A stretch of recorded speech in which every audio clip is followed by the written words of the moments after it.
Hello bachcho, let's read this question. The question says atoms A, B and C occur in same period and have 1, 6 and 7 valence electrons respectively. Will the bond between B and C predominantly ionic or covalent? Explain.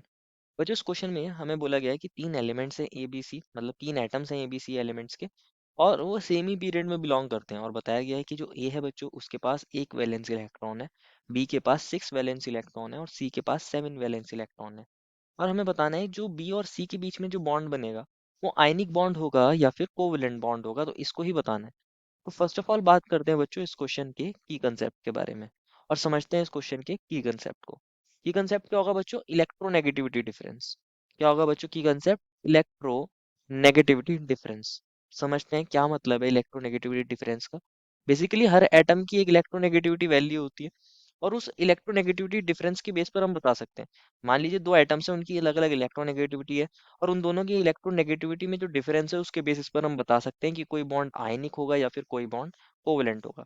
First of all समझते हैं आयनिक को, and then समझेंगे बच्चों हम covalent bond को। बच्चों जो ionic bond होता है ना, वो कंप्लीट ट्रांसफरेंस ऑफ इलेक्ट्रॉन से बनता है। अगर एक एटम अपने इलेक्ट्रॉन को दूसरे एटम की तरफ ट्रांसफर कर दे तो हमारे पास जो बॉन्ड बनता है वो आयनिक बनता है। मान लीजिए एक एटम एक्स है, इसने अपने इलेक्ट्रॉन को लूज करा, एक्स प्लस के अंदर कन्वर्ट हो गया और इसने एक इलेक्ट्रॉन लूज किया था।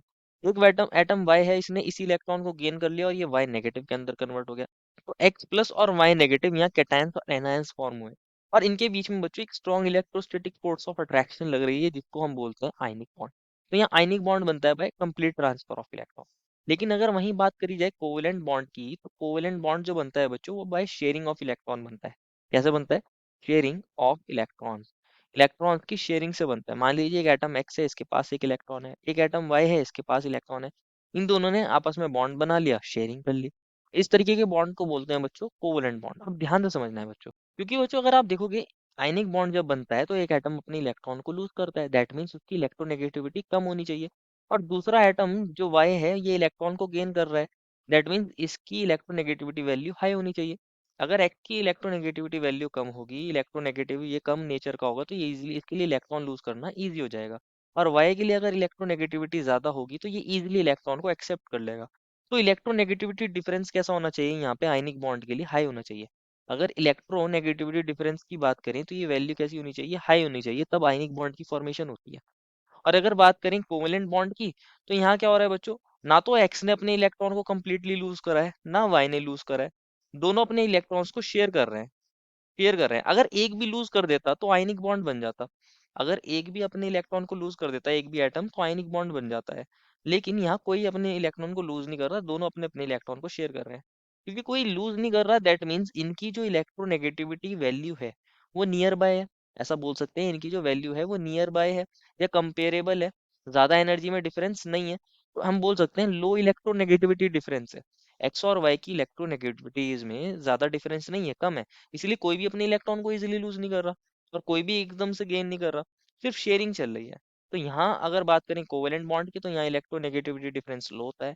आयनिक बॉन्ड के अंदर इलेक्ट्रोनेगेटिविटी डिफरेंस हाई होता है। बस मेन चीज ये है बच्चों। अब समझ लेते हैं बी और सी को। क्वेश्चन ने कहा है ए बी सी तीनों एक ही पीरियड में है। मैं एक एग्जांपल ले लेता हूँ। मान लीजिए ए है, बी है, सी है, तीनों एक ही पीरियड में है ना बच्चों। और एक के पास वैलेंस इलेक्ट्रॉन है 1, एक के पास है 6 और एक के पास है 7। तो समझ लिए बच्चों, इसको समझना है। अब क्या हो सकता है, एक एग्जांपल ले लेते हैं। For example lithium. लिथियम के पास कितने वैलेंस इलेक्ट्रॉन होते हैं बच्चों? एक ही होता है। और अगर हम बी की बात करें, बी और सी, क्योंकि बोला है इनके पास 6 और 7 वैलेंस इलेक्ट्रॉन है, तो ऑक्सीजन ले लेते हैं बी को। कंसिडर करिए बी हमारा कौन हो गया है? ऑक्सीजन। और मान लीजिए सी कौन है हमारे पास? फ्लोरीन है। देखा है बच्चों आपने, ऑक्सीजन के पास कितने वैलेंस इलेक्ट्रॉन होते हैं? 6 होते हैं। ऑक्सीजन के बाहर कितने वैलेंस इलेक्ट्रॉन होते हैं बच्चों? 6 होते हैं। और फ्लोरीन के पास, क्योंकि फ्लोरीन हेलोजन है, इसके पास कितने वैलेंस इलेक्ट्रॉन होते हैं? 7। और लिथियम के पास सिर्फ एक ही वैलेंस इलेक्ट्रॉन होता है। तो क्वेश्चन ने पूछा है कि बी और सी में कौन सा बॉन्ड प्रेफरेबल है? क्या आयनिक बनेगा प्रीडोमिनेंटली या फिर कोवेलेंट बनेगा? तो समझना है बच्चों, हम इनकी इलेक्ट्रोनेगेटिविटी इसको कंपेयर कर सकते हैं। बच्चों अगर आप देखते हो, अगर ऑक्सीजन की बात करी जाए या फ्लोरीन की बात करी जाए, एक के पास 6 वैलेंस इलेक्ट्रॉन है, एक के पास 7 वैलेंस इलेक्ट्रॉन है। ऑक्सीजन हमारे पास from left to right in a periodic table, अगर हम लेफ्ट टू राइट देखें, हमारे पास ऑक्सीजन के डायरेक्टली बाद कौन आता है? फ्लोरीन आता है। तो इनके साइज में ज्यादा डिफरेंस नहीं होता, इनके न्यूक्लियस चार्ज में ज्यादा डिफरेंस नहीं होता। तो क्योंकि इनके बीच में ज्यादा डिफरेंस नहीं होता, तो इनकी इलेक्ट्रोनेगेटिविटी में ज्यादा डिफरेंस नहीं होता। इलेक्ट्रोनेगेटिविटी, अगर हम बात करें इलेक्ट्रोनेगेटिविटी डिफरेंस कैसा होता है इन दोनों एटम्स के बीच में, इलेक्ट्रोनेगेटिविटी डिफरेंस जो होता है वो बहुत ज़्यादा लो होता है। कैसा होता है बच्चों? बहुत ज़्यादा लो, वेरी लो। क्योंकि अगर मैं फ्लोरीन का ही एग्जांपल ले लूँ तो हम इसकी इलेक्ट्रोनेगेटिविटी को 4 कंसिडर करते हैं, और जो ऑक्सीजन की इलेक्ट्रोनेगेटिविटी होती है बच्चों वो 3.5 के अराउंड होती है। तो इलेक्ट्रोनेगेटिविटी में डिफरेंस कितना आता है? 4 माइनस 3.5, दैट इज 0.5। तो कैसा है बच्चों? ये बहुत ज़्यादा लो है। कैसा है? बहुत ज़्यादा लो है। तो ये जनरली बहुत ज़्यादा लो है, तो इनमें से कोई भी इलेक्ट्रॉन्स को इजीली लूज नहीं करना चाहता।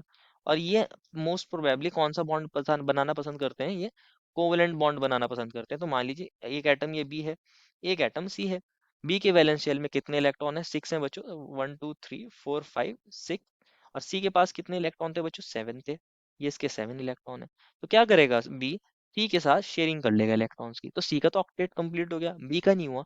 तो बी क्या करेगा? एक और सी के साथ क्या बना लेगा? कोवेलेंट बॉन्ड बना लेगा इस तरीके से।